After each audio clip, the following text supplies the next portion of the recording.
biggest challenge that I see for corporates over the next few years is that everyone's skills have to change. Jobs on a massive scale are going to be reimagined. Everything is going to be either disrupted or augmented by new technologies, and new technologies are being adopted at an ever increasing rate. What we need is a new model of the kind of people who will be working in this new tech-enabled world. And how do we not only plan for that workforce, but how do we map out how to get there? Because you really do need to work with the people you've got.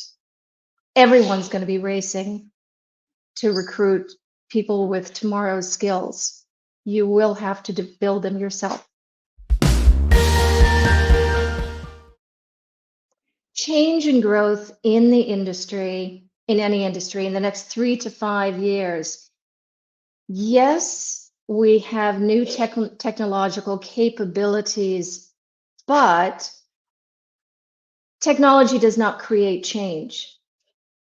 You have to get a handle on the human-centered needs that you're not serving today, that you can serve tomorrow, and get yourself together to serve them.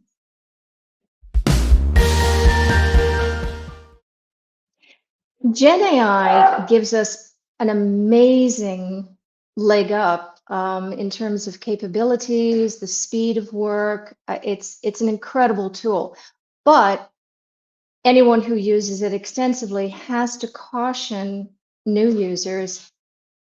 Gen AI doesn't come up with things that are genuinely new. It doesn't go into unstructured situations, find the problem, create novel solutions, and experiment with people to finalize something that's a good offering or a good solution. Also, it can't ask good questions. It doesn't examine itself. There's so many things that Gen AI cannot do. What we need is to understand fully what it does well and what humans do well, develop our human skills more profoundly, and develop those skills to synergize with our technology so we get the best of human and tech all the time.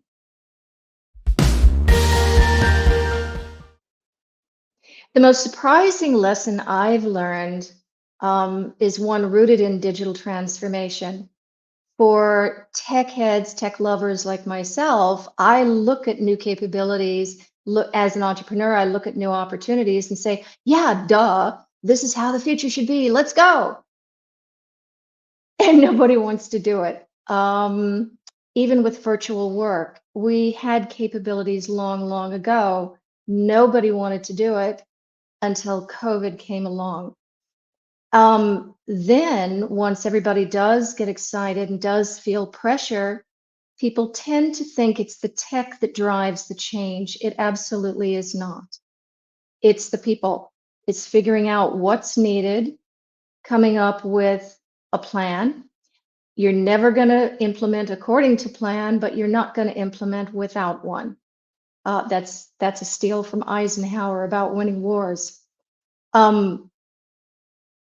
It takes getting a real handle on people, on understanding your business deeply, on understanding your customers deeply, not just your employees, and then coming up with ways forward and creating experimental routes where you try things out, gather the data because you're doing something you've never done before, learn from it, and adjust your strategy.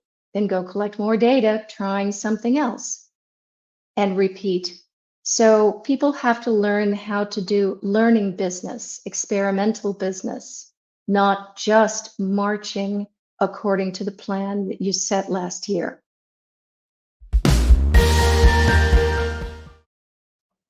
Piece of advice for turning ideas into action.